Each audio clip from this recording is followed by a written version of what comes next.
It's my 35th year guiding on Lake Erie. Yeah. What have you learned in 35 years? Never buy a charter boat. No.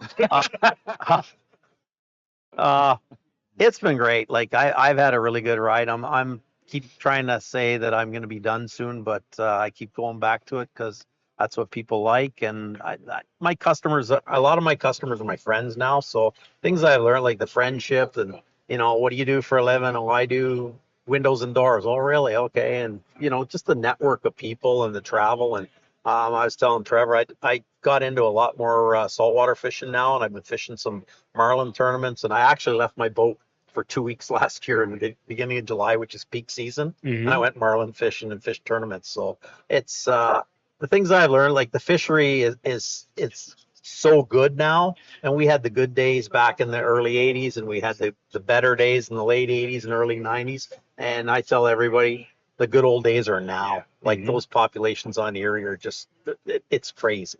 So you can fish them different ways. If you're, some guys are casters, other guys are trolling, and there's a million different ways to troll. You can troll with inline boards, big boards, dipsies. So a lot of our big lake, like Lake Ontario, Lake Michigan style trolling, it all works on Erie because there's so many walleyes and you can target. So the biggest challenge that we had last year is how to keep the small fish at bay, because we were catching so many, like you had 50, 60 throw hooks on the charter. How did you do that? So, as you're Trevor, well aware, sorry, there's my tongue. We had a window there. We had so many steelhead mixed in. We got away from crankbaits because a steely on a crankbait, he gets the front hook in his mouth and the side hook in his head, and he goes through your whole spread and tangles everything up. So just to modify it and keep it simplified, I guess would be better word, is a hook with a spoon. That fish isn't going to wander. He's going to fight the way he's supposed to. When he's got a crankbait with two sets of hooks in his head and hits on outside board, it's just tangles. So we got away from it. And That's a pro tip. Yeah. yeah. That's a big pro So tip, we switched. We narrowed it down to they're going to bite on spoons. So let's fish spoons for steelies and salmon, and the walleyes are biting them too. So we match the hatch with size of spoons as far as, when they're fishing when they're biting on smaller baits, we use minis, and we'll go to mags, and if they're on alewife, whatever. But the one thing I discovered last year is I was taking a lot of my stick baits that I would use on Lake Ontario, and I'm running a lot of the yalleye stuff in the Moon Eye. It's a straight stick bait, very similar to a long knee bomber. The thing I like about it's only got two sets of hooks instead of three, so you get a lot less net tangle. But I ran those off dipsies and jets and lead and riggers, everything that I would do spoons, and I switched to regular stick baits. And my catches were way bigger, and a lot of the fish are the size of the bait, so they're not going to hit it. You still get the odd one, but not as many. So we, and it's one thing to be out with clients and hey, these are good eaters, but when they can catch 2.5, 3 pounders versus those cigars, the little hammer handles, it's just so much nicer to do that. So did that the last year, but the upside is all those dinks we threw back last year are all good edibles this year. And then that's the biggest thing that I've had to educate me and my partners and everybody else that's in the game. We've had to educate consumers. Those little ones are good to eat. Like that's a catch and eat fishery. I get all kinds of emails. I can't believe you're hanging all those carcasses. And the biggest thing to pass on to people that don't understand Erie is it's an anomaly in itself, in the sense that you take Lake Erie is U.S. one side, Canada the other. And you're on the U.S. side, you got Michigan, Ohio, New York, and Pennsylvania. So 4 government agencies on the lake committee there. And Ontario, we have one government, and it's so you got 5 different government entities, but you would just assume nothing's going to get done. They all keep each other in check. So on our side, we get 25% as rod and reel anglers as the catchable, harvestable quota, and the other 25 goes to commercial fishermen. So when I get over here, anybody finds out I'm from Canada, hey, what's going on with those commercial nets? They want to know about that. And I said, they're not the enemy. They're making a living and they're selling seafood, and that's what you buy in a restaurant or a seafood store. They do their thing, we do ours. But the biggest takeaway from all of that is every year they get their quota, and they say, hey, the rod and reel guys aren't getting their quota, up our quota. And they say, no, the rod and reel guys get their quota. But if you look at demographics and population on the Canadian side versus the US side, we have little port towns that have population 300. Right. They're not Monroe, Michigan. They're not Ohio chain, the rest of it. So they've been keeping track 30 years. And in those 30 years, immeasurable is the amount of rod and reel fish that are caught towards our quota. So they allow us to catch, we don't have slot limit. We're allowed 6 fish as a possession limit. We're allowed to fish all year. They kind of open up the parameters of when they can fish just based on go get them. And every year it's immeasurable. So for us to go out and catch 30 walleyes in a 6-hour charter, it's not hard to do. And we do that regular, but people are taking them home and eating them. They're not putting them in their garden.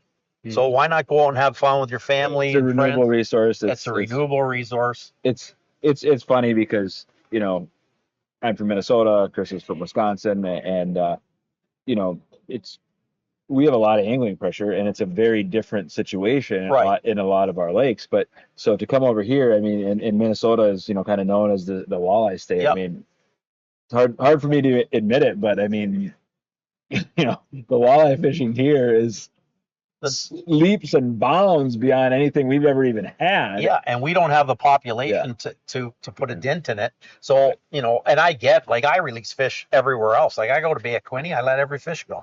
And they're like, why would you let that go? I go, I got Lake Erieau once. And it's the best of the best. And I actually believe it tastes better because of what they're eating versus other bodies of water. And it just makes a big difference. And like, I saw walleyes yesterday on sale for $17.99 a pound. That's Canadian money, so $1.50 US.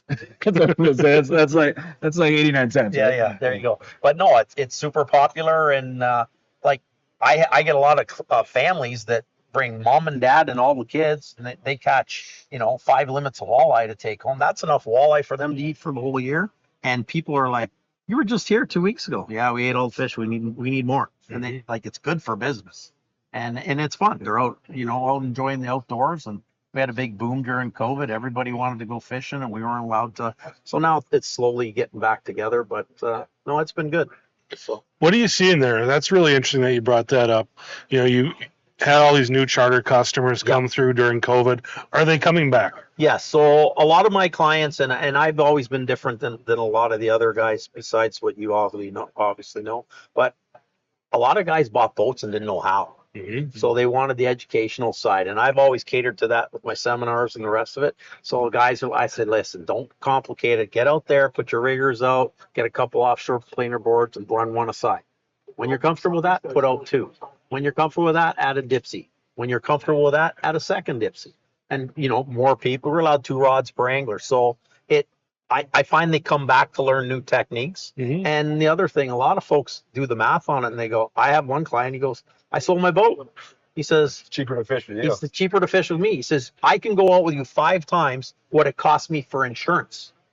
So you take that into account, and then they don't have to tow the boat. They don't have to, you know, if they want to go out for a restaurant or something after, they can have a few cocktails and not worry about all that. It's all taken care of. So it's one-stop shopping. So I have lost a bunch, but I've gained a bunch of new ones, so it all balances out. So I do a lot of corporate too, like the team building and incentives for, you know, health and safety records, taking the guys fishing. I had a big construction Pretty good deal. Yeah. I had a big construction crew last year. They were new to me, super organized, rented a bus, come down. I go, this is impressive. And they said, yeah, they took all the office guys wanted to go golfing. We don't golf. We want to go fishing. And they called me, and we did a 5-boat trip, and very well run and organized. One of the things that the corporate guys do, and I found this to be ingenious, is he's handing out envelopes to everybody at the dock. That's weird. Never seen that before. So what's in the envelope? $50. I go, what's $50 for? He says, if they show up, they get their money back, but they get the day off work. And a lot of guys are, hey, it's a company corporate day. They pay them $50 into the pot. If they show up, they get their 50 back. If they don't show up, too bad, so sad, you took the day off. But so it's organized, and a lot of the like I got some guys that book me every Friday for the whole summer, and just to bring different clients out every week. So Let's get to that question in a second, Trevor. I want to ask a different question first, because you just talked about it there, but I did a salmon trip with a charter last summer. Yeah. And I mean, we came back, we had all the meat, the guy cut everything up for us, but when we got home, we put it in smaller packages, we vacuum sealed everything. Yeah. We had like over 50 pounds of fish there. Yeah. And I told him, like, you can't even go to the store and buy this meat for what we paid for this charter. So and all that fun you had catching them is a bonus. Yeah. Absolutely. Yeah. So I think that if you, and again, we obviously make a living on people buying their own boats, but we also want to keep you guys employed and keep you guys going because you're good customers too.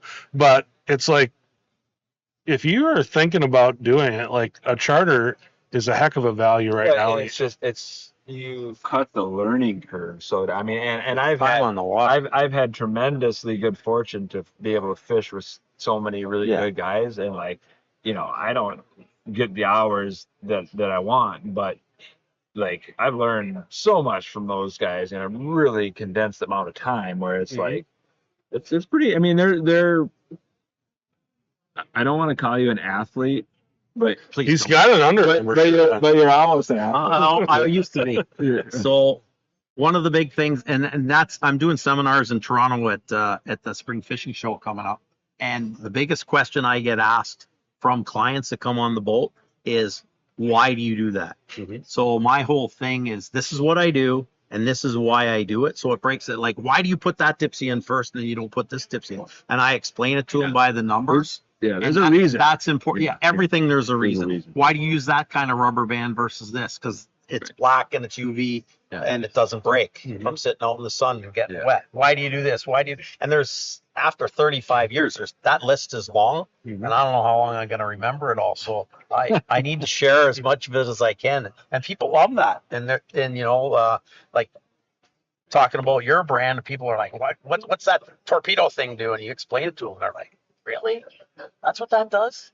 No, I thought it was a fish attractor. I says, well, it sort of is, but it gives me intel to help me know what's going on down there, and I can make my modifications, so be it faster, slower, trolling east, west, or whatever. And they're blown away by that.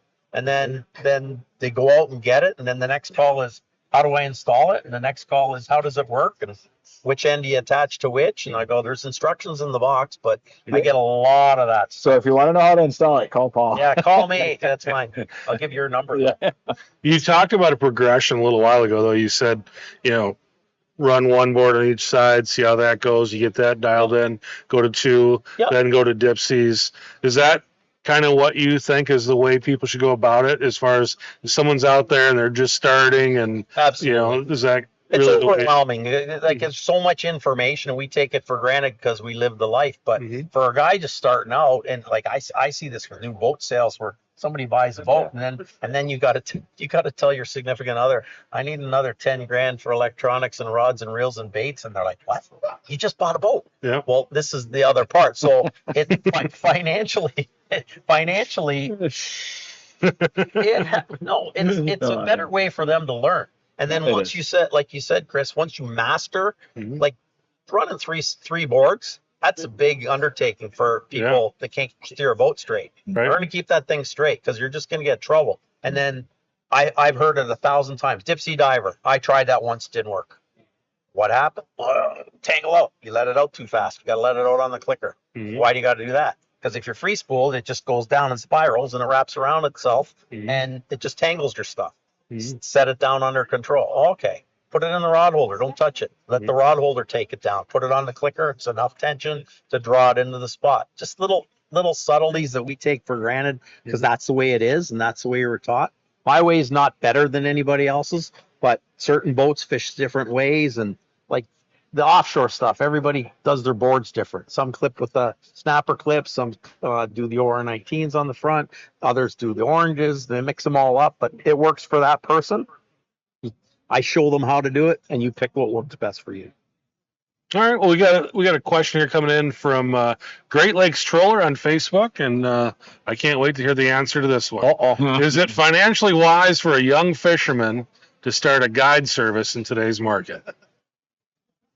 Wow, that is a tough. That's a loaded question, Because I don't brother. want to be the one responsible for the life you're about to have. But, I had a real job. You guys know I worked law enforcement for 38 years, and I was fortunate enough to be able to fish and work. To make a living at it, you got to put a lot of days on the water. To make a living at it and feed children and sports and college and the rest of it, you got to be in the top 2% of the charter guides and captains that are out there. But if it's something you love and you're passionate about it, which I was, I found an avenue to have my habit and help other people help me pay for it. Yeah, I was gonna make the repeated, the often repeated joke. How do you make $1 million in the fishing business? Start with 3. Yeah, right? start with 3. That's not true, because the reality is, and I think it doesn't matter if you want to be a guide or have a fishing business, is if you're passionate about it, there is a way. But that being said, you definitely need that support network, right? Whether it's a spouse or Absolutely. another job, and it's going to take time. I mean, I think you have to take, regardless of what it is, I think you have to take that long view. Absolutely. And if there's a passion, there's a way, but don't have illusions of grandeur that you're going to go on and make $1 million, because you're not. Right. And then second to that is it's a process. Like I get tons of young guys. Like I had a call here today from Google wanting me to increase my presence. I go, do you know how many charters I give away? I said, not to sound but a guy starting out getting those bookings is really tough. So, when we get guys in the marina that are new and they're coming into the game and they don't have the clientele or the time, but the other variable that's a big kick in the head's weather. So if you have a job, a farmer, it's like a farmer. Everything's about the weather. So at the end of the day, you have a real job that you took the weekend off to fish. It blows on the weekend. You're sitting home. You're not earning. So I was fortunate enough in my law enforcement job that I could pick up the phone to my boss and say, I need to cancel my vacation days for the next 2 days because it's windy. You need me? Yeah, come in. And I save my vacation days for other days. But, juggling that's tricky. I think one thing, and I think the question was, for a young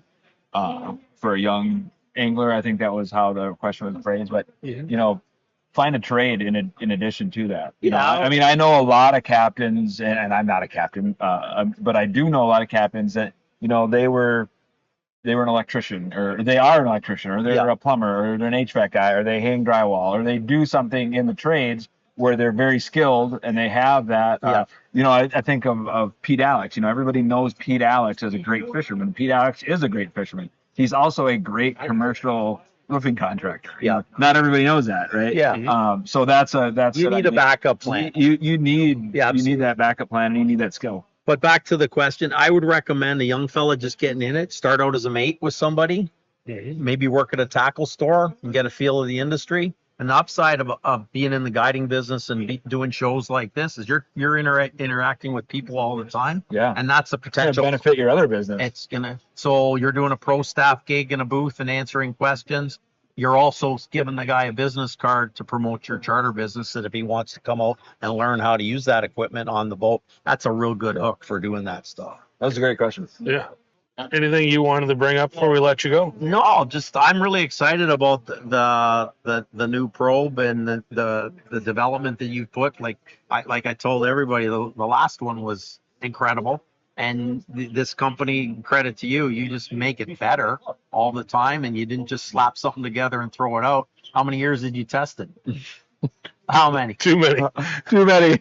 He doesn't remember. It's about 3, but I just laugh because I just there's a cost of doing that. Absolutely. It's like, but yeah. It's also a brand that as an angler, everybody knows.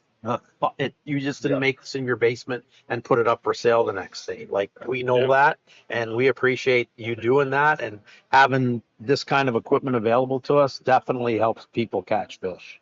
That's the goal. I mean, if we can do that, then we're doing our job. You're doing it, guys.